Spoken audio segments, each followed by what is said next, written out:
This is the story of a man named Stanley. Stanley worked for a company in a big building where he was employee number 427. Employee number 427's job was simple.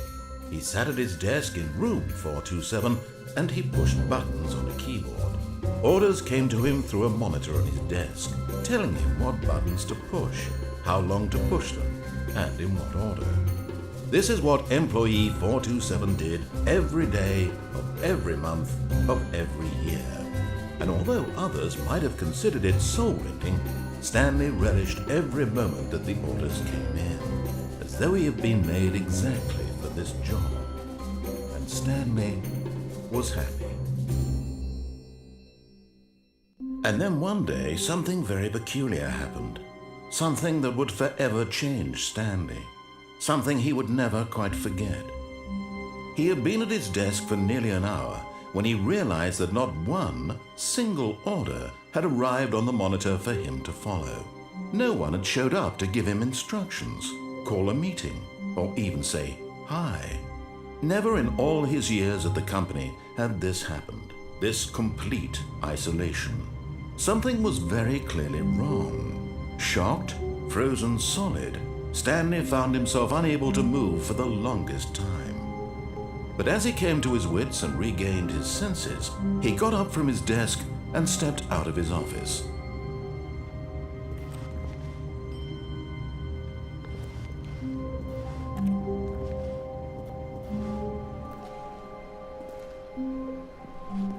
All of his co-workers were gone. What could it mean?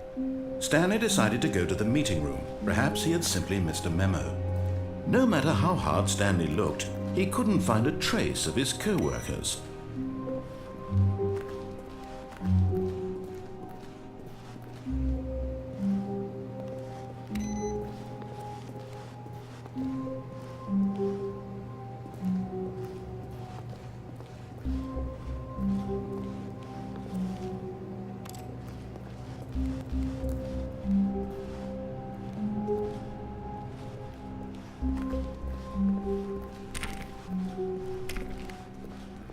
When Stanley came to a set of 2 open doors, he entered the door on his left. This was not the correct way to the meeting room, and Stanley knew it perfectly well. Perhaps he wanted to stop by the employee lounge first, just to admire it.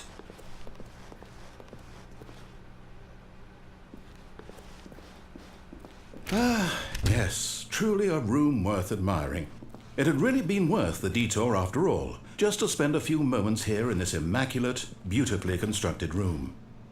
Stanley simply stood here, drinking it all in.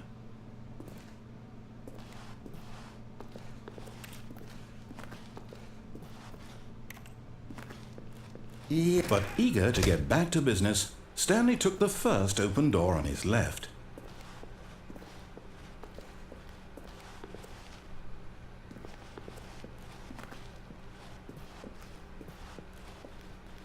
And so he detoured through the maintenance section, walked straight ahead to the opposite door, and got back on track.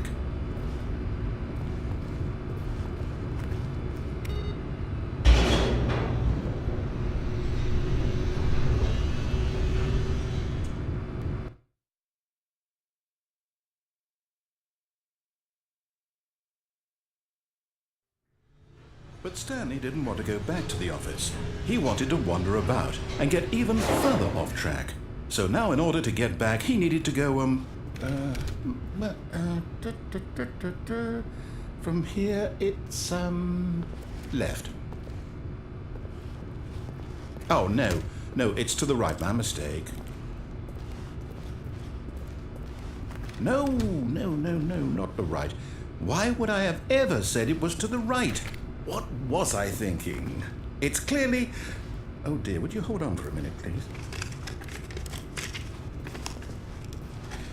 Now, let's see. We went down right, left, down, left, right. Yep, okay, yes. I've got it now. This story is absolutely, definitely this way.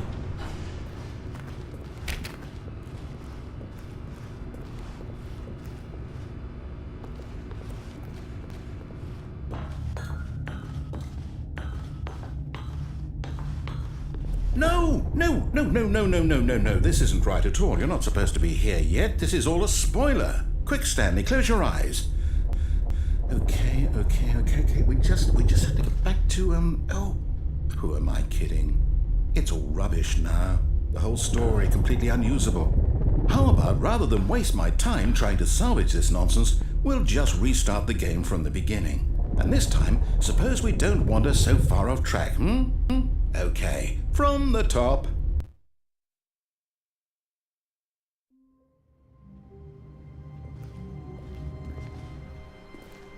All of his co-workers were gone.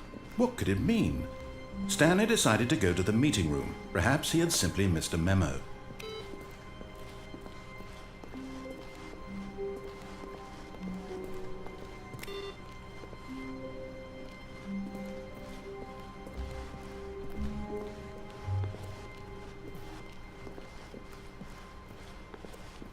When Stanley... Wait, what? No, I restarted. I swear I definitely restarted the game over, completely fresh. Everything should be... Oh, did something change? Stanley, did you change anything when we were back in that room with all the monitors? Did you move the story somewhere or... Hold on. Why am I asking you? I'm the one who wrote the story. It was right here just a minute ago. I know for sure that it's here somewhere. Okay then, it's an adventure. Come, Stanley, let's find the story.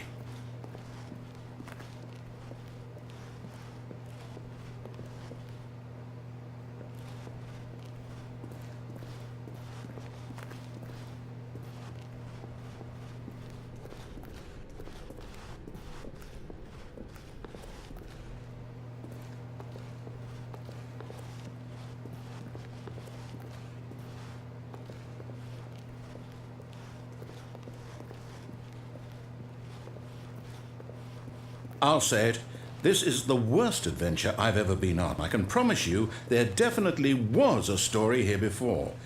Do we need to restart the game again? Well, I find it unlikely that we'll ever progress by starting over and over again, but it's got to be better than this. Okay, let's give it a shot, why not?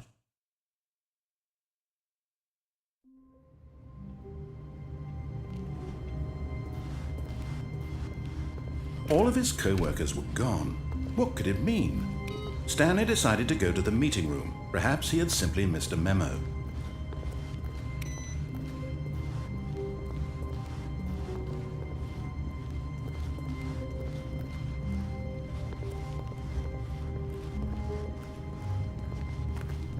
Okay, yep, it's worse.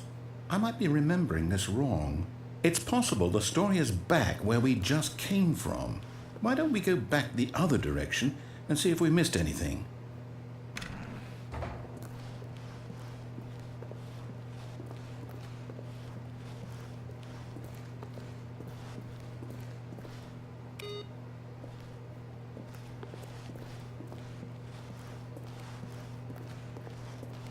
Aha! I knew we'd miss something. The story. Here it comes. No, wait, never mind. Not the story. Okay, let's head back the other way and retrace our steps.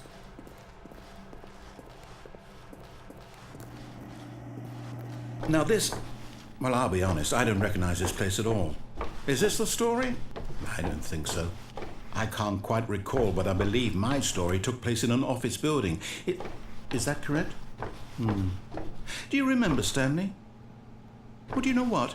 Since I've completely forgotten what we were supposed to be doing, how about this? You win! Congratulations! I know you put in a lot of hard work, and it really paid off, so good job. Oh, no, I don't feel right about this at all. We both know you didn't put in any actual work for that win. Some people win fair and square, and this was not one of those situations. Okay, I'm getting weirded out by whatever this place is. I don't care what might happen this time, I have to restart.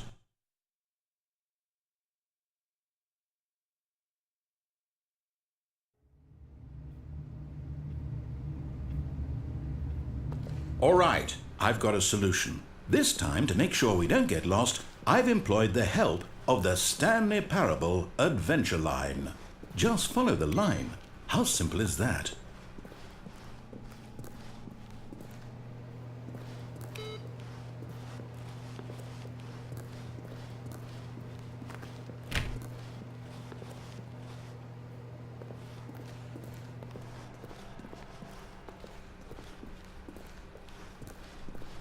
No, I'm down. We're leaving it up to the line from now on.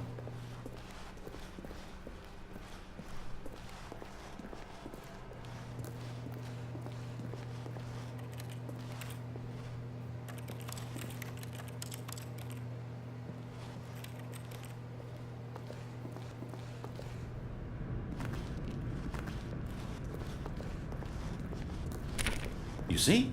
The line knows where the story is. It's over in this direction. Onward, Stanley, to destiny. Though, here's a thought. Wouldn't wherever we end up be our destination, even if there's no story there? Or to put it another way, is the story of no destination still a story? Simply by the act of moving forward, are we implying a journey such that a destination is inevitably conjured into being via the very manifestation of the nature of life itself? Okay, Stanley, I need to follow this train of thought for a minute. Just stick with me. Now, we can both agree that the nature of existence is in fact a byproduct of one's subjective experience of that existence, right? Okay. Now, if my experience of your existence rests inside of your subjective experience of this office, is this office in fact the skeleton of my own relative experiential mental subjective construct? Whoa. Hang on. That got a bit weird back there. Well, I'd like to apologize. Not sure where I was going with all that. You know what? I think what we need right now is a bit of music to lighten the mood.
Cut the music, go back and look at that fern.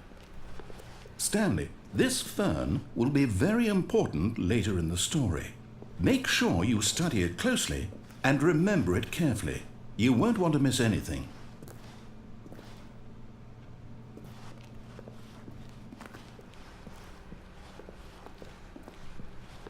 Wait, what? We're back at the office? No. Line, you do know we're looking for the Stanley Parable, right? The story? Is any of this ringing a bell?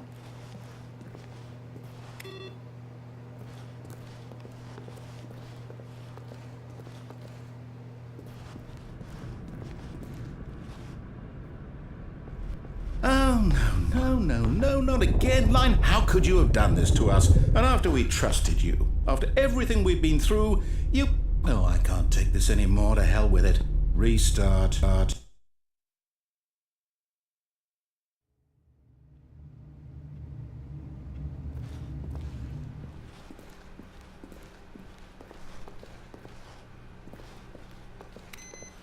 You know what, Stanley? I say forget the adventure line. What's it ever done for us? We're intelligent people, right?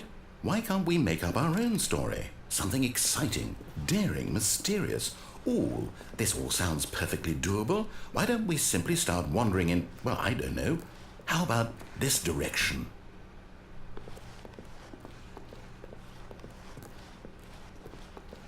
Now, yes, this is exciting. Just me and Stanley forging a new path, a new story. Well, it could be anything. What do you want our story to be? Go wild. Use your imagination. Whatever it might be, Stanley, I'm ready for it.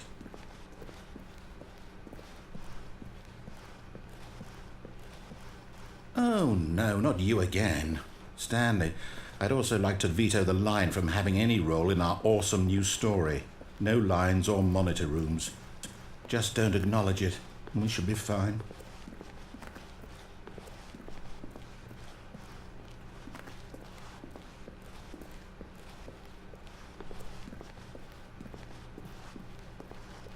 Ah, a choice. We get to make a decision. From here, the story is in our control. How important we mustn't squander the opportunity. In fact, I believe I need a minute to think here. Just walk in circles for a minute. Okay, so I know that each door has to lead somewhere, which means that somewhere, the place where we're trying to go, there must be a reverse door that leads here. And that in turn means that our destination corresponds with the counter-inverted reverse door's origin. So starting from the right, let us ask, will taking the right door lead us to where we're going? And since the answer is clearly yes, then by all accounts, the door on the right is the correct one. Another victory for logic. Come, Stanley, our destiny awaits.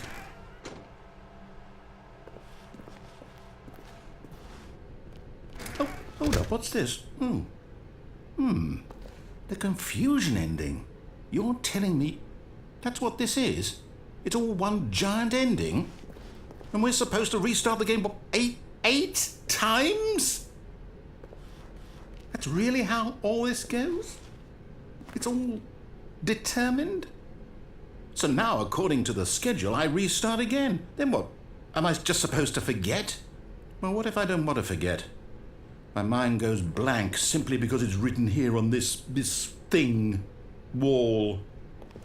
Well, who consulted me? Why don't I get to decide? Why don't I get a say in all of this? Is it really? No, it can't be. I don't want it to be. I don't want the game to keep restarting. I don't want to forget what's going on. I don't want to be trapped like this. I won't restart the game. I won't do it. I won't do it. I won't do it. And the timer stopped? Does that mean, did we do it? Did we break the cycle? The, whatever it is that made this schedule? How would we even know? Will someone come for us? Will something happen? So, okay. I guess now we just wait, you know. I suppose in some way that this is a kind of story, wouldn't you agree? I'm not quite sure if we're in the destination or the journey, though they're always saying that life is about the journey and not the destination, so I hope that's where we are right now. We'll find out, won't we? Eventually. Well, in the meantime...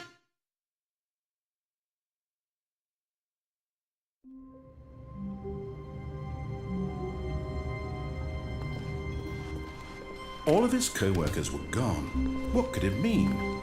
Stanley decided to go to the meeting room. Perhaps he had simply missed a memo.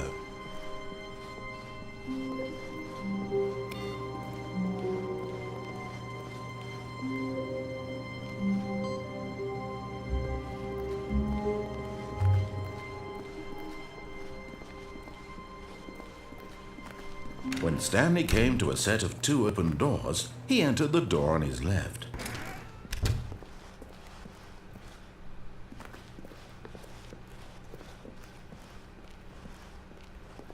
Yet there was not a single person here either. Feeling a wave of disbelief, Stanley decided to go up to his boss's office, hoping he might find an answer there.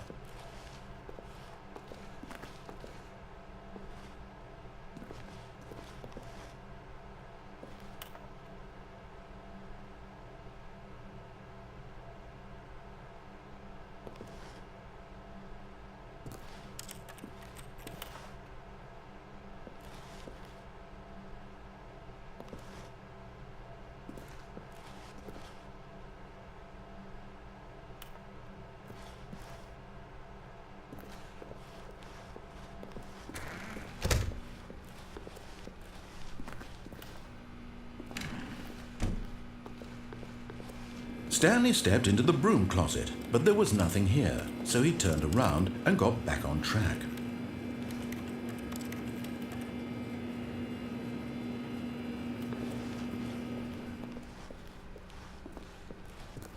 Coming to a staircase, Stanley walked upstairs to his boss's office.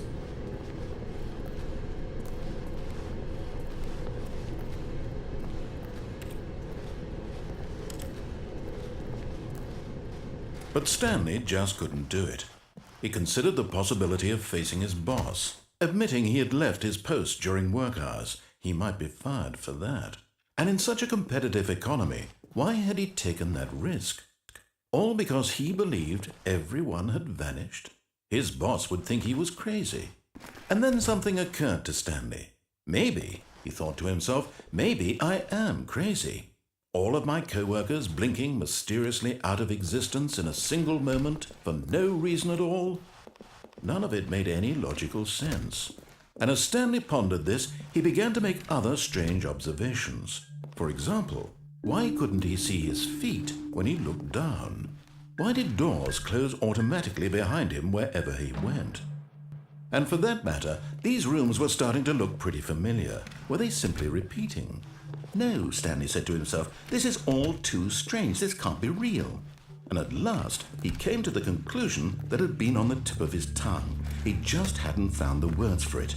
I'm dreaming, he yelled. This is all a dream. Oh, what a relief Stanley felt to have finally found an answer, an explanation. His co-workers weren't actually gone. He wasn't going to lose his job. He wasn't crazy after all. And he thought to himself, I suppose I'll wake up soon. I'll have to go back to my boring real-life job pushing buttons. I may as well enjoy this while I'm still lucid. So, he imagined himself flying and began to gently float above the ground. Then he imagined himself soaring through space on a magical starfield, and it too appeared. It was so much fun, and Stanley marveled that he had still not woken up. How was he remaining so lucid? And then perhaps the strangest question of them all entered Stanley's head. One he was amazed he hadn't asked himself sooner. Why is there a voice in my head dictating everything that I'm doing and thinking? Now the voice was describing itself being considered by Stanley, who found it particularly strange. I'm dreaming about a voice describing me, thinking about how it's describing my thoughts, he thought. And while he thought it all very odd and wondered if this voice spoke to all people in their dreams, the truth was that, of course, this was not a dream. How could it be? Was Stanley simply deceiving himself, believing that if he's asleep, he doesn't have to take responsibility for himself? Stanley is as awake right now as he's ever been in his life. Now, hearing the voice speak these words was quite a shock to Stanley. After all, he knew for certain, beyond a doubt, that this was in fact a dream. Did the voice not see him float and make the magical stars just a moment ago? How else would the voice explain all that? This voice was a part of himself too. Surely, if he could just... He would prove it. He would prove that he was in control, that this was a dream. So he closed his eyes gently, and he invited himself to wake up. He felt the cool weight of the blanket on his skin, the press of the mattress on his back, the fresh air of a world outside this one. Let me wake up, he thought to himself. I'm through with this dream. I wish it to be over. Let me go back to my job. Let me continue pushing the buttons. Please, it's all I want. I want my apartment and my wife and my job. All I want is my life exactly the way it's always been. My life is normal.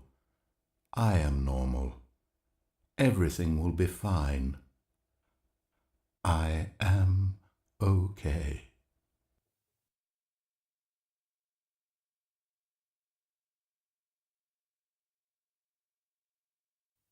Stanley began screaming. Please, someone, wake me up. My name is Stanley. I have a boss. I have an office. I am real. Please, just someone tell me I am real. I must be real. I must be. Can anyone hear my voice? Who am I? Who am I? and everything went black.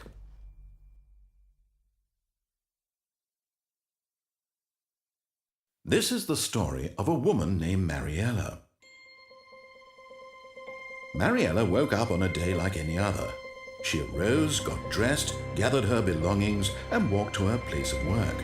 But on this particular day, her walk was interrupted by the body of a man who had stumbled through town talking and screaming to himself, and then collapsed dead on the sidewalk.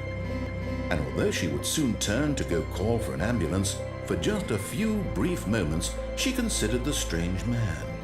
He was obviously crazy, this much she knew. Everyone knows what crazy people look like.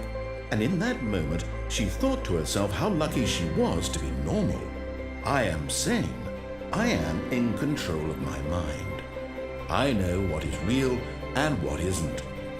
It was comforting to think this, and in a certain way, seeing this man made her feel better. But then she remembered the meeting she had scheduled for that day. The very important people whose impressions of her would affect her career, and by extension, the rest of her life. She had no time for this, so it was only a moment that she stood there, staring down at the body. And then she turned and ran.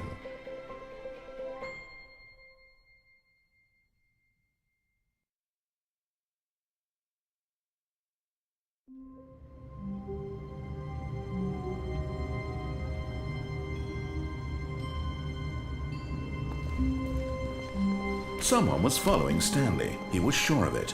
If he checked over his shoulder now, he would surely catch them. It was only a matter of time.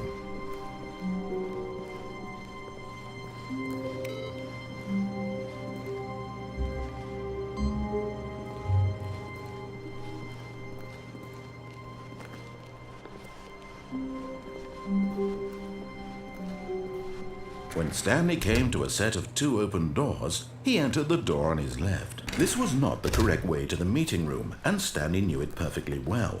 Perhaps he wanted to stop by the employee lounge first, just to admire it. Wow, yes, this room. What a beautiful room. What a gorgeous, gorgeous room. Thank goodness Stanley had taken this detour, but eager to get back to business, Stanley took the first open door on his left.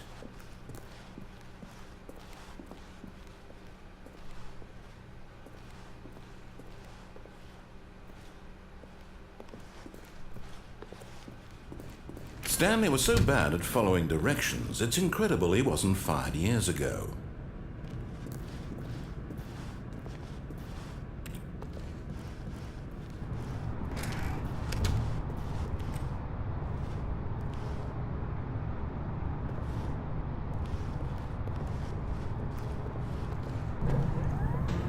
Look, Stanley, I think perhaps we've gotten off on the wrong foot here. I'm not your enemy, really, I'm not. I realize that investing your trust in someone else can be difficult, but the fact is that the story has been about nothing but you all this time. There's someone you've been neglecting, Stanley. Someone you've forgotten about. Please, stop trying to make... What? Really? I was in the middle of something. Do you have zero consideration for others? Are you that convinced that I want something bad to happen to you? Why... I don't know how to convince you of this, but I really do want to help you, to show you something beautiful. Look, let me prove it. Let me prove that I'm on your side. Give me a chance.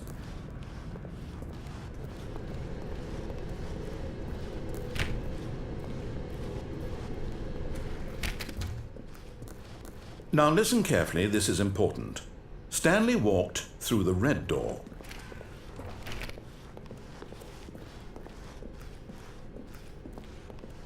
Aha, perhaps you misunderstood. Stanley walked through the red door.